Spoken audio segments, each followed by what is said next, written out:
My name is Sasha Lee. I'm 27, and if you Google me, you'll get a glossy collage of steaming bowls, messy countertops, and captions that read like texts to a best friend. I'm the recipe whisperer not because I'm magical, but because food talks if you listen long enough. I live in Austin, Texas, in a sunline apartment above a quirky plant shop that smells like soil and citrus. The kitchen is my stage. The city is my audience. It's late summer, 2025. Cicadas hum through the open window like a vinyl record stuck between songs. I'm editing a video about my grandma's marinade, the one that made my channel explode last year, when my phone lights up with a notification. Have you seen this? It's from Juno, my best friend and reluctant business manager, with a link and 50 exclamation marks. I tap it, half smiling, ready for another viral recipe hack I'll roll my eyes at. Instead, an ad fills my screen. Neon peach logo. Silky slow-mo pours. Tagline in all caps. The original hearth sauce tradition you can trust. The bottle tilts. The sauce coats a spoon. The camera pushes in. And I freeze. Because I know that color. That swell of ginger against garlic. That back of throat heat that arrives like a late bus. I know it like the shape of my own signature. It's my family's sauce. The one I've never posted in full. The one my halmioni taught mom, and mom taught me. With whispered measurements. A finger joint of soy, a palm of brown sugar. 3 breaths of gochugaru, 1 apology to your future self because you'll crave it forever. My chest goes tight. No, no, no, I say to nobody. To the window, the countertop, the bowl of scallions that suddenly looks accusatory. I replay the ad. The label claims, Texas Korean Heritage Recipe. There's a voiceover from an actor with a voice like warm gravel, promising crafted from time-honored methods. I scrub back to the ingredients list. Flashed for half a second. There it is, pear puree. That's my tell.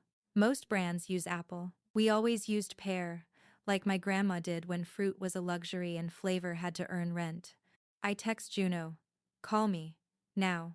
My phone rings immediately. Breathe, Juno says.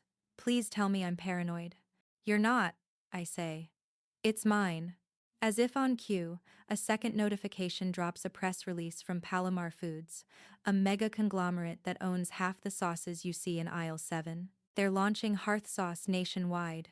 There's a photo of a smiling executive in a denim apron he has definitely never cooked in. Juno is already typing loudly. I'm pulling their trademark, I'm checking filings. I never published the full recipe, I say.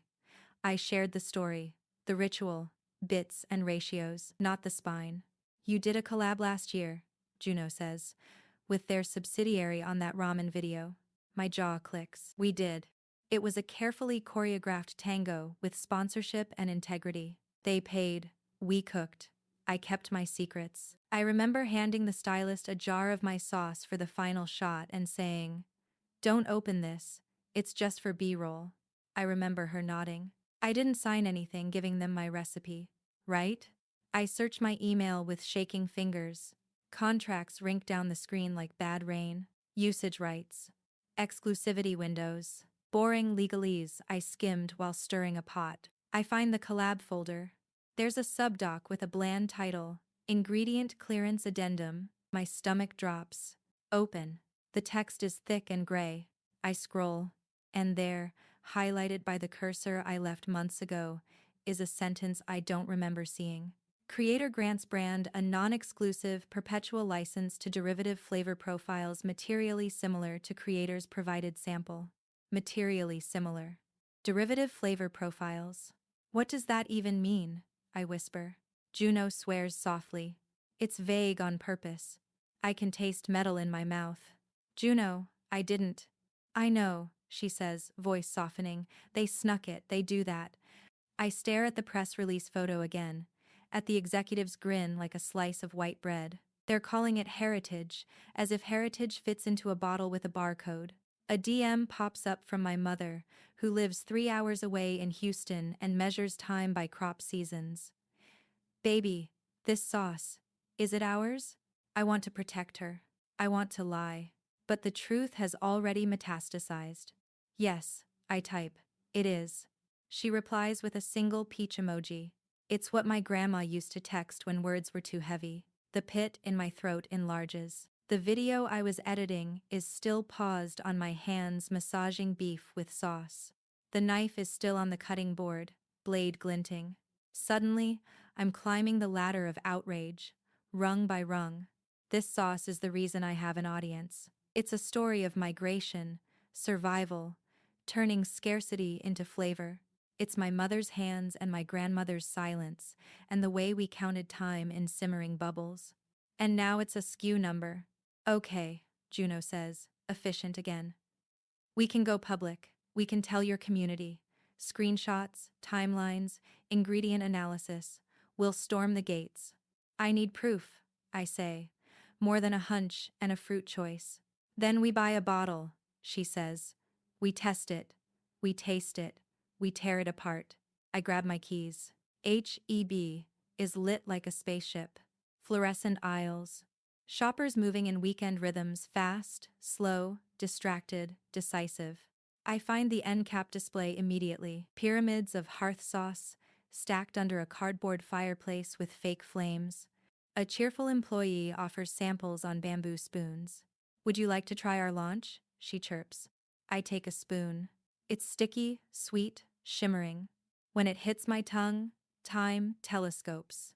I'm 8 years old again, perched on a counter while my grandma hums to the kettle.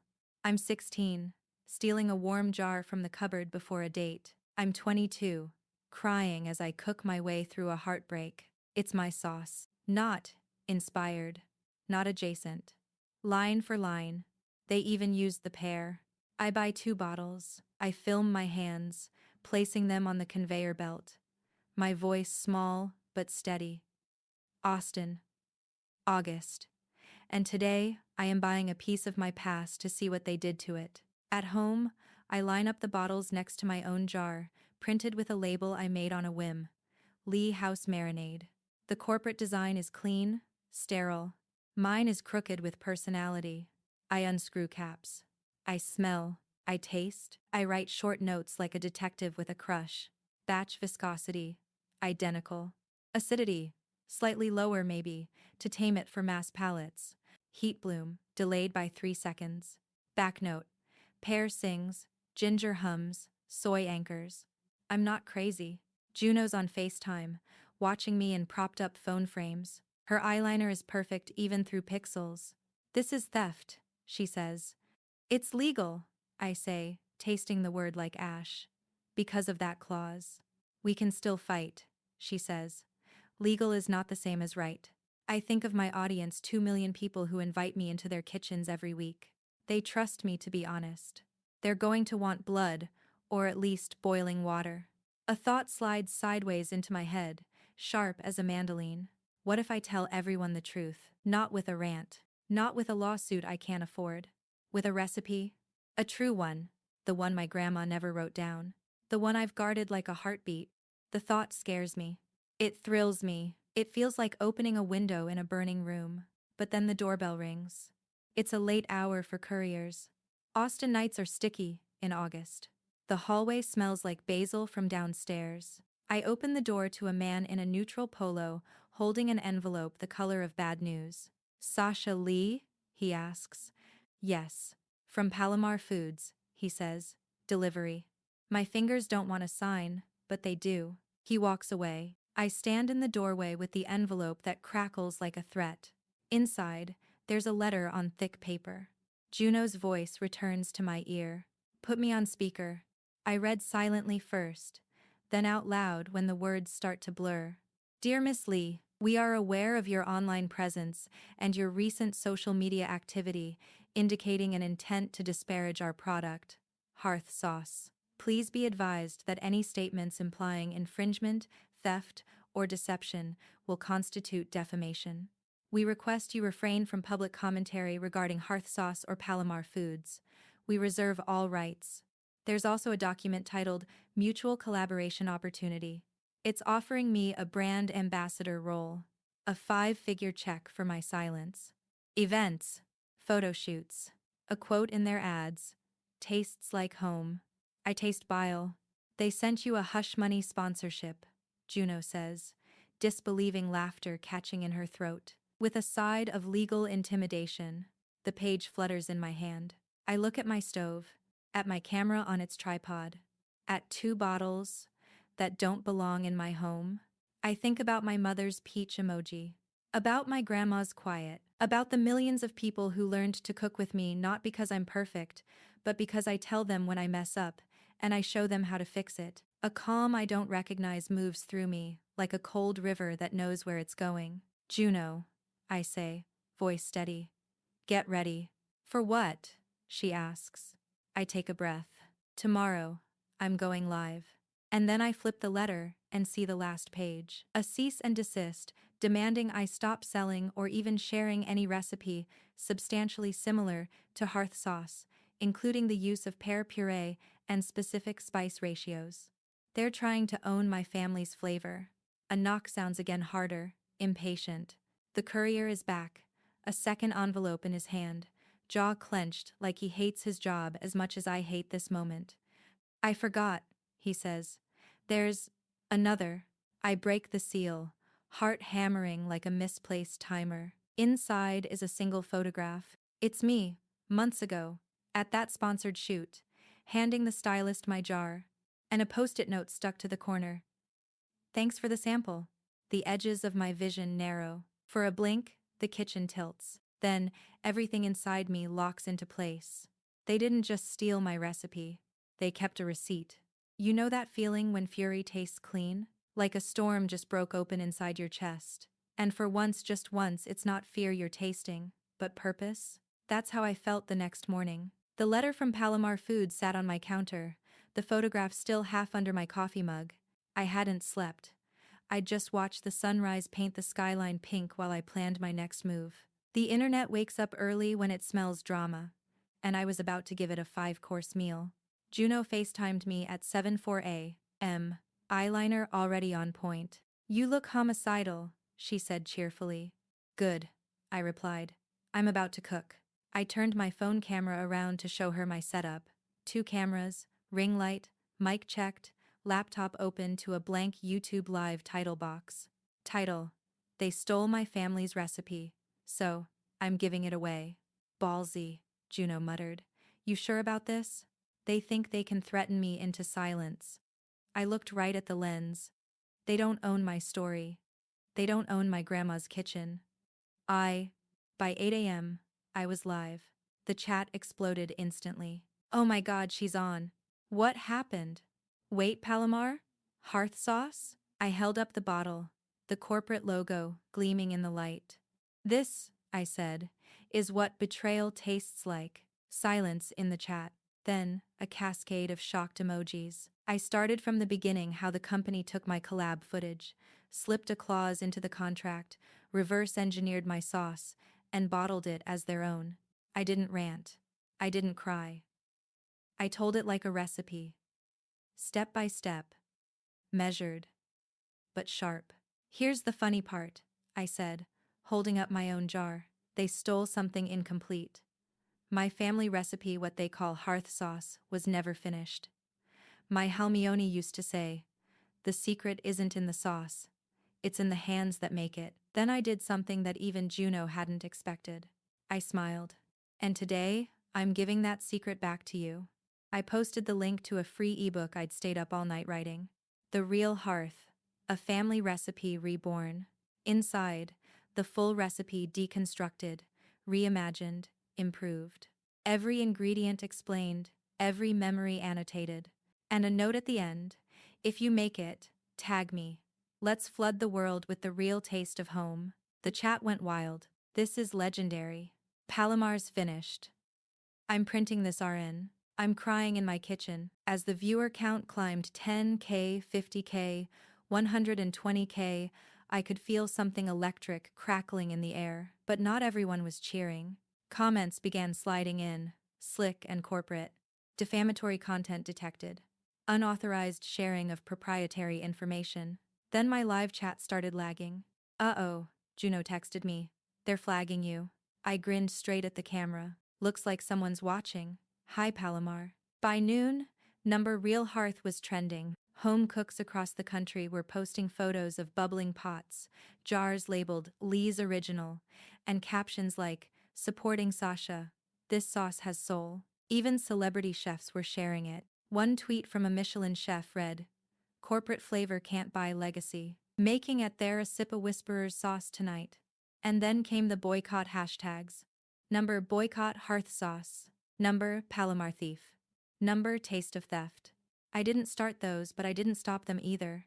My phone vibrated nonstop. DMs from journalists, brand offers, lawyers, and one unread message from an unknown number. You've made a big mistake. That night, I collapsed onto my couch, exhaustion hitting like a ton of burnt sugar.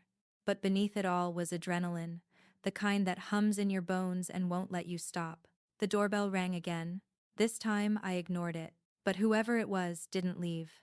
After the third ring, I got up, heart thudding. Outside, under the flickering hallway light, was a small box wrapped in brown paper.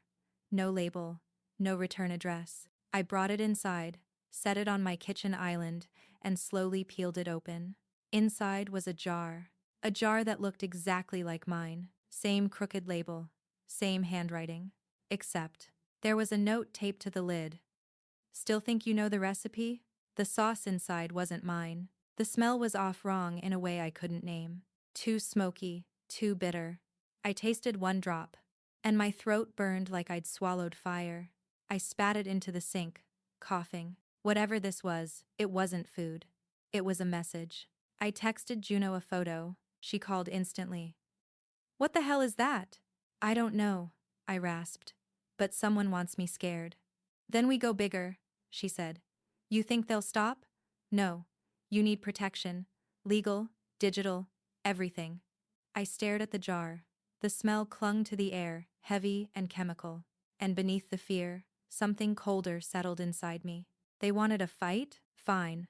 But I wasn't going to play defense anymore.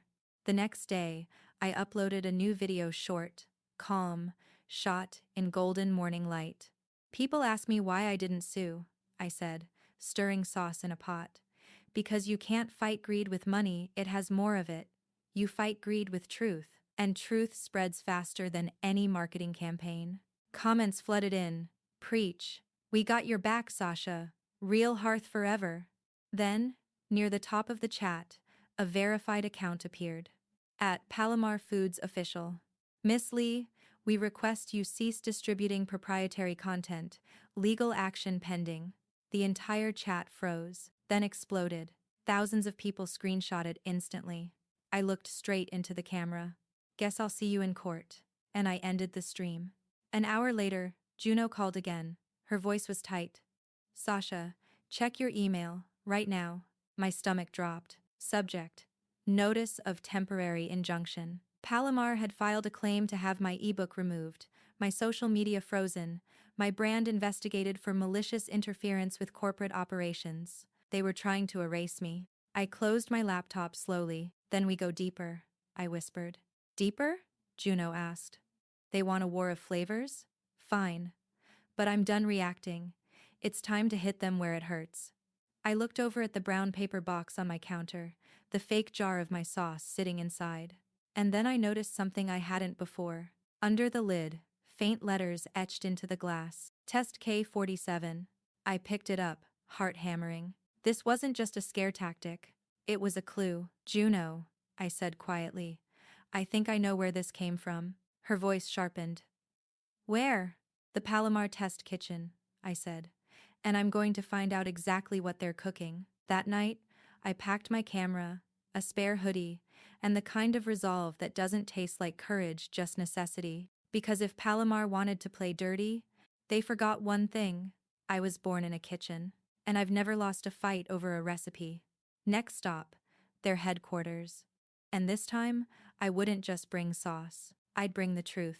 If you've ever walked into a storm on purpose, you know the silence before it hits the part where your pulse slows, your breath steadies, and you realize there's no turning back. That's what it felt like standing across the street from Palomar Foods headquarters. A glass and steel monolith on the edge of downtown Austin, glinting like a knife in the morning sun. the kind of building that screams power, money, and don't mess with us. I pulled my cap lower, tightened the strap of my backpack, and whispered to myself, "You started this, Sasha. Finish it." The plan? Juno had called me insane. "I can get you a lawyer," she said. "You can't just waltz into their fortress with a camera." I'd smiled. Who said I was walking? See? Palomar's headquarters wasn't just offices. It had a visitor center, complete with a fake innovation kitchen for influencers. A PR stunt. They gave tours, photo ops, product tastings. I'd been invited there once before. I knew the layout. And thanks to that brown paper jar labeled Test K47, I knew where the real kitchen was hidden, behind a locked floor marked Research and Development. If that jar came from there, I needed to see it. Inside, the air smelled like money, sterile, citrus clean, over-conditioned. A receptionist smiled too brightly. "Welcome to Palomar Foods. Are you here for the hearth experience?" I flashed my media badge, still valid from my collab days. "Yep, filming a follow-up piece for my blog." "Of course," she said, tapping her screen. "You're cleared for public areas. Please stay within guided zones." I smiled back. "Of course. Lying through my teeth has never tasted so good." The tour began with a small group, mostly food writers, one wide-eyed couple from TikTok. A man in a branded chef coat led us through spotless corridors, lined with photos of happy families pouring sauces onto perfect dinners. He stopped by a glass window, looking into the demo kitchen. "This is where our experts test each blend before it goes to market." Behind the glass, people in lab coats moved like surgeons.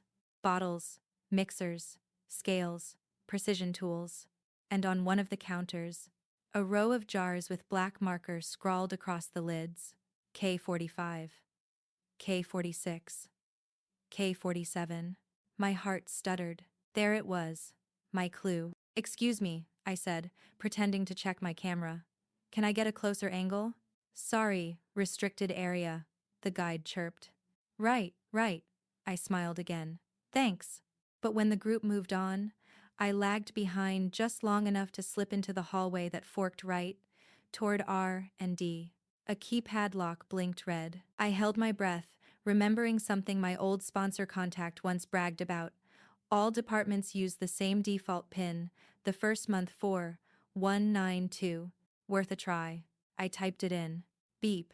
Green light. I was in. The air inside was colder, metallic. Machines hummed softly. Rows of mixers, vats, chemical analyzers. And shelves, hundreds of them lined with jars, some labeled prototype, others just numbers. I walked slowly, camera recording from my chest pocket. That's when I saw it, my handwriting. My label. A jar marked LEE House Original, half empty, a sticker on it that said, "Sample Reference, 2024. They'd kept it, cataloged it, built their empire on it. I picked it up, fingers trembling. "Gotcha," I whispered. "Miss." A voice behind me made me spin. A woman in a lab coat stood there, her ID badge swinging. "Dr. Marin Cho, R&D, Director." "Who authorized you to be here?" she snapped. I froze for half a second, then steadied myself. "Sasha Lee," I said, "the original creator of the sauce you're bottling." Recognition flickered in her eyes, then guilt. Just for a second. "You need to leave," she said. "Now." "Not until you tell me why you sent me that jar," I said, holding up the fake K47 sample. Her brow creased. Then she looked at the jar, and her face went pale. "Oh my God," she whispered. "That batch was never supposed to leave this building." "What's in it?" I demanded. She hesitated. "Dr. Cho," I pressed. "You know what they did to me. Help me fix it." Her eyes darted toward the security camera, blinking in the corner. Then she sighed. "Follow me." She led me through a side door into a storage area lined with crates. When she spoke again, her voice was low, fast, urgent. "Palomar's been testing chemical stabilizers to extend sauce shelf life. K47 was an experimental formula too strong. The batch was contaminated. It was supposed to be destroyed." My stomach turned. "You're saying they're using synthetic preservatives that could cause severe reactions if mishandled," she cut in. They were supposed to stop testing months ago. Then why send it to me? She looked genuinely scared now. I didn't. Someone inside must be trying to warn you. Or frame you. I blinked. Frame me? If the contaminated sample traces back to you, Palomar could claim you leaked a toxic version to discredit them. My blood ran cold. They're not just stealing my recipe, they're trying to bury me. Suddenly, the door slammed open. Two security guards burst in, radios crackling. Hands where we can see them. Dr. Cho flinched. Wait, she's... Now! They grabbed my arms, snatched the jar from my hand, and marched me toward the exit. Delete your footage, one barked. No, I said. Then we'll do it for you. He reached for my camera, but I twisted just in time, pulling the memory card free and slipping it into my sleeve before he yanked the camera away. I didn't fight after that. I let them escort me out, my heart drumming like a trapped bird. Outside, the Texas sun hit me like a slap. They dumped my bag, my broken camera, and the empty threats of corporate trespassing charges onto the pavement. Dr. Cho stood at the glass doors, watching. As I turned to leave, she mouthed something. Email me, and then she was gone. Back home, I locked the door and pulled the tiny memory card from my sleeve. I loaded it onto my laptop, breath shaking. The footage was grainy but clear rows of test jars, K-47 labels, and my original sauce sitting in their lab. Proof that Palomar hadn't just stolen my recipe, they were experimenting with it. I stared at the screen until my reflection blurred. Then I whispered, You wanted a war? You've got one. But before I could upload anything, my phone buzzed. A new email. From marin.cho@palomarfoods.com. Subject, You're not safe, they know. Attached was a video clip security cam footage of me in the lab, time-stamped just an hour ago. Below it, one line. They think you took something else. I froze. Because I hadn't. At least I didn't think I had.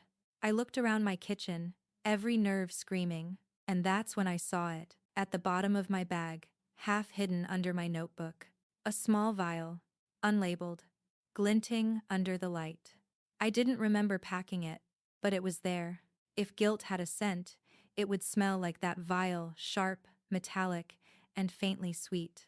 I stared at it on my countertop, the morning light slicing through the glass and throwing a pale reflection on the wall. It didn't look dangerous, it looked ordinary. But the email from Dr. Cho kept echoing in my head. They think you took something else. Something else. Meaning this. Except, I hadn't taken it. At least, not on purpose. My brain scrambled for logic. I replayed the chaos from the lab, the shouting, the security guards, the jar, the grab. Maybe someone slipped it into my bag? Maybe Dr. Cho herself? But why? I reached out and picked it up. The glass was cool against my fingers. The contents a murky amber, slightly thicker than oil. No label. No markings. I tilted it slowly. Inside, a faint shimmer caught the light, iridescent, like something unnatural, and for the first time since this whole nightmare began, I was scared in a way I couldn't name. Juno called. Her voice came through jittery. You okay? I saw the clips online, they escorted you out? Yeah, I said, forcing calm. But I got footage, proof they're using my recipe. I even saw the test samples. I hesitated. And something else. What something else? I told her about the vial. There was a pause. Then, Sasha, do not open it. I already did, I admitted. It's sealed tight though. Doesn't matter, don't touch it again. You have no idea what's in that thing. I think it's part of their preservative experiments, I said. Something they shouldn't be making. Then it's evidence, Juno said. And evidence gets you protection. We go public with this now. I wanted to agree, but before I could answer, there was a knock at my door. 3 sharp raps. I froze. Sasha? Juno said. What is it? Someone's here. Don't answer it. But it was too late.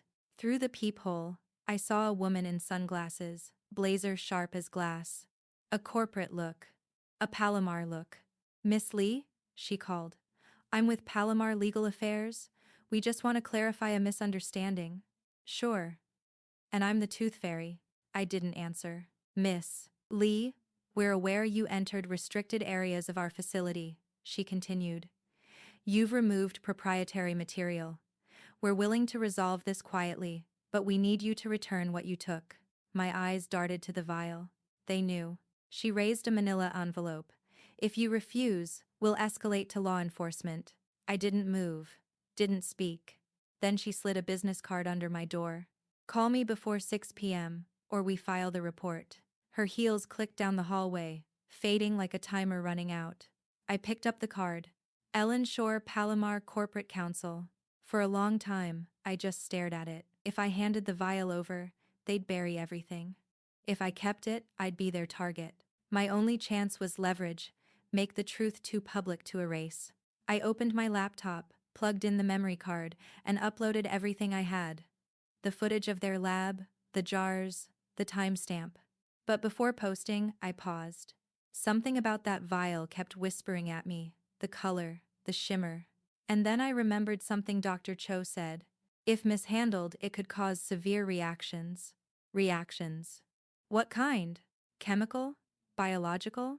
I couldn't risk having it in my home, so I wrapped it in cloth, sealed it inside a small metal tin, and tucked it under the floorboard near my kitchen sink, the one loose panel I'd pried up once to hide my grandmother's recipe notebook. A strange symmetry. Secrets and sauce, side by side. That night, I drafted an email to Dr. Cho. Subject: we need to talk urgent. I didn't take the vial intentionally. Someone planted it. They came to my door today. I have footage. What's inside that sample? If I go public, I need to know exactly what I'm exposing. I hit send. No reply. An hour passed. Then 2. And then, near midnight, my inbox pinged. But it wasn't from Dr. Cho. From Marencho. alt@protonmail.com. Subject: you're being watched.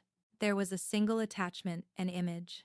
It was a still frame from the security cam footage, but not from Palomar. From my building hallway, the photo showed me through my own peephole, talking to the woman in sunglasses. They had someone inside. Panic hit me in waves. I checked my windows, my locks, even the tiny blinking light on my router that suddenly looked too bright. I yanked it from the wall. Then, sitting in the dim light of my kitchen, I whispered, "They're already here."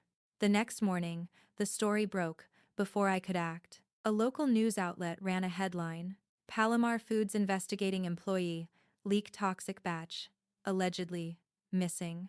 The photo? Me. The source? Anonymous. The narrative had flipped. I wasn't the victim anymore. I was the suspect. Juno was frantic. "They're framing you, Sasha. You've got to disappear for a while. I'll talk to reporters, clear your name." But it was too late. My address was leaked online. Messages poured in, some supportive, most hostile. Thief. Liar. Poison peddler. And then one that froze my blood. "You should have just sold us the recipe." That wasn't from a troll. That was from someone who knew. I packed fast essentials only. Laptop, hard drives, charger, grandma's notebook. Before leaving, I hesitated at the sink. The floorboard creaked under my foot. The vial was still there, humming in the dark like a secret that wanted out. I knelt, pried the board open, and stared at it one last time. Then, against every instinct I had, I slipped it into my bag. Because if Palomar wanted it this badly, it wasn't just dangerous, it was proof. And I wasn't running anymore. I was taking the fight to them. As I stepped out into the Texas night, my phone buzzed again. A new message. Unknown number. "Nice move, Lee. Too bad you don't know what you're carrying." Attached was a video. It was security footage. Not from Palomar, from my own apartment, and in the grainy clip, clear as day. A figure in a Palomar security uniform, slipping the vial into my open bag while I was being restrained. My breath caught. They hadn't just framed me, they'd engineered it. I looked up at the dark skyline of the city and whispered, "Game on." Because, if they wanted to turn my story into a crime, I'd make sure the whole world heard my side first. And this time, I wasn't fighting for a recipe. I was fighting for the truth. You ever reach a point where fear just burns out? Where you've been pushed so far that even danger feels like background noise? That's where I was. I wasn't Sasha the food blogger anymore. I was Sasha Lee, the girl who was about to take down $1 billion empire with nothing but a camera, a conscience, and a recipe book. I didn't go home. I couldn't. So I crashed in Juno's spare room, a cramped space above her tattoo studio, smelling like ink and peppermint oil. The blinds were drawn, laptop glowing in the dark. Juno was pacing. You realize they'll come after us both, right? They already are, I said, but I'm not hiding anymore. I slid the vial across her desk. It caught the light like liquid gold. This is what they're afraid of, I said. We find out what's in it and we burn them down. We couldn't go to the cops.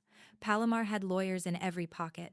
So Juno made one call a contact from her old marketing days, a chemist named Theo Nguyen, who'd left Palomar 2 years ago after what he called a disagreement over ethics. He agreed to meet. Public place, he texted. We met him that night in a 24-hour diner on the outskirts of Austin, the kind of place where the coffee tastes like secrets and the neon hums just a little too loud. Theo was quiet, wiry, eyes sharp but tired. He looked like someone who hadn't slept in months. He saw the vial and froze. Where did you get that? Palomar sent it to me, I said, or planted it on me. Either way, they want it back. He exhaled. Then they know I talked. What's in it, Theo? He rubbed his face. It's called Synth E3, a preservation compound that bonds to organic acids, keeps sauces fresh for years. But the side effect? It breaks down into microtoxins under heat. They covered it up. I felt my stomach drop. They're using it in hearth sauce? Not yet, he said. But they want to. You think they care about culture or recipes? They care about shelf life and profit margins. Any time to relate hatted force, that makes sort of had he sin.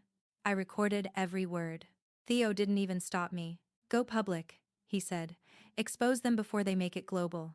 But do it fast, they've got eyes everywhere. And then... His voice dropped. You're not the only one they took from, Sasha.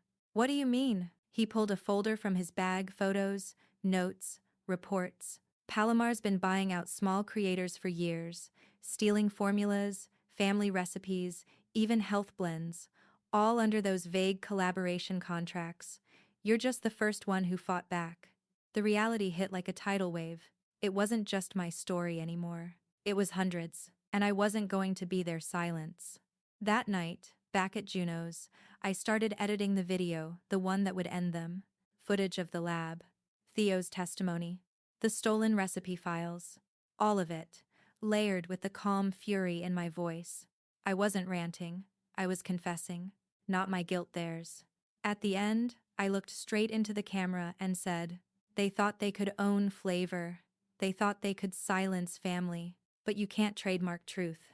This sauce started in my grandmother's kitchen, and now, it belongs to the world. Juno hit upload at 3:12 a.m. Within 2 hours, it had 300,000 views. By morning, over 2 million. People were furious. Chefs, food creators, consumers, everyone. Number Boycott Palomar was trending again. And this time, so was Number the Whistle, my new nickname. Then my phone buzzed. A message from Dr. Cho. They know Theo talked. He's missing. Don't come home. I froze. Juno looked at me. I handed her the phone. Before either of us could speak, my laptop screen flickered, then turned black. An email notification popped up in the corner. From unknown@palomar.net. Subject, you shouldn't have uploaded that. Then, another line of text, just 5 words, typed live, right in front of my eyes. Check your grandmother's recipe box. I turned slowly toward my backpack, my heart climbing up my throat. Because that box, my most sacred thing, wasn't in my bag anymore. When I realized my grandmother's recipe box was missing, my heart just stopped. That box wasn't just wood and paper, it was my family's heartbeat. The one thing that connected 3 generations of women through a language made of flavor. And now, it was gone. I looked at Juno. Someone's been here. She was already checking the window locks. How? We've been inside all night. Then, I noticed it. A small piece of paper under the door. No envelope. Just one line, handwritten in pencil. You don't know the whole story, Sasha. We went completely still. I picked up the note. The handwriting, it looked familiar. Rounded, careful, just like my grandma's. But that was impossible. Juno leaned over. What if it's from Dr. Cho? Maybe, or maybe not. Because right then, my phone buzzed. A new email. From marencho.alt@protonmail.com. Subject: Meet me. I'll explain everything. The location? A small cafe on South Congress, Grandma's old favorite. When I arrived, the place was nearly empty. The smell of espresso and cinnamon made memories tug at my chest. Dr. Cho was sitting in a corner booth, sunglasses off, looking more exhausted than scared. You came, she said softly. You took my recipe box, I said. She shook her head. No, Sasha. But I know who did. She slid an envelope across the table. Inside were faded photos, black and white, creased with age. One showed a young woman standing in front of a small family restaurant in Seoul, smiling next to a man in a suit. That's your grandmother, Dr. Cho said. And that man beside her, that's Harold Palomar, the founder of Palomar Foods. I felt the air leave my lungs. What? They met after the war, she continued. He was a trader, traveling through Korea. He wanted to bring her flavors to America. They worked together for a while. But when she refused to sell him her sauce recipe, he left and built his empire without her. My mind spun. So, he's been trying to own her recipe ever since. Dr. Cho nodded. Exactly. The sauce that made Palomar famous in the 70 seconds? It was inspired by your grandmother's early version. You weren't the first Lee they took from, just the first one to fight back loudly. I felt this strange calm settle over me, like everything I'd ever doubted suddenly made sense. Her whispers about some flavors don't belong to money, her warnings to never write the full recipe down. It wasn't superstition. It was protection. I took a deep breath. Okay. Then we finish what she started. Dr. Cho looked confused. What do you mean? I'm going public, but this time with proof. That night, Juno and I built a live stream setup in her studio. I titled it, The Real Story Behind Hearth Sauce and the Woman They Tried to Erase. At 8 p.m., I hit go live. The chat filled instantly, thousands of names, hearts, comments. I held up a photo of my grandmother. This, I said, is where hearth sauce really began. Not in a factory, not in a boardroom, but in a kitchen smaller than your first apartment.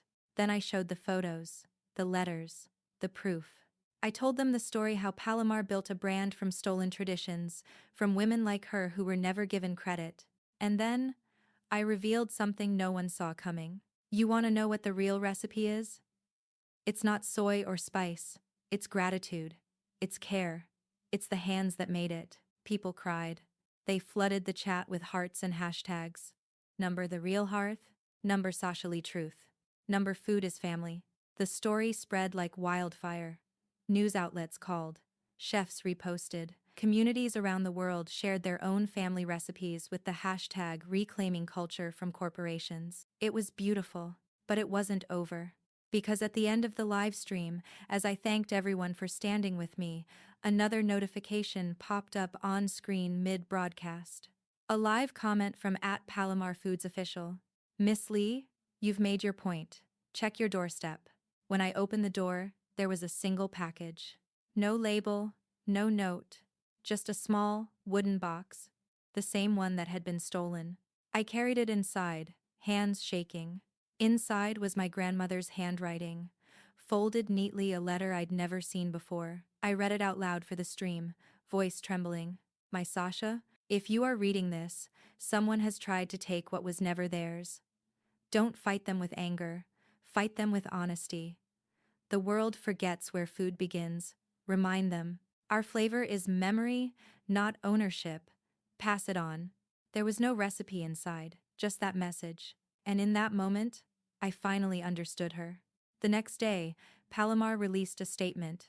We are discontinuing hearth sauce. We will be reviewing our cultural sourcing policies. They didn't apologize, but they surrendered.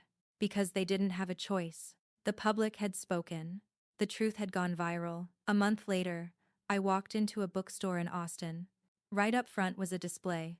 The Real Hearth, Recipes That Tell a Story, by Sasha Lee. Not sponsored, not owned, just shared. And every copy came with a note. Free to copy, free to cook, free to remember. As I signed books that day, a woman stepped forward, gray hair, kind smile. She whispered, "Your grandmother would be proud." I smiled back. "She's cooking somewhere better now." That night, I posted one last video. Simple setup, no sponsors, no edits. Just me in my kitchen, stirring a pot under warm light. "You know," I said, "revenge isn't always about destruction. Sometimes, it's about creation. When someone steals your fire, you don't put it out, you feed it." I poured the sauce into a jar and looked straight into the lens. "And you share it with the world." The comment section blew up. Fans, families, strangers, all posting pictures of their homemade dishes with captions like, "Made this with my grandma tonight. Thanks, Sasha." Our taste, our story. And in every photo, one thing was the same: smiles. Because maybe the real recipe my grandmother left me wasn't sauce at all. It was freedom.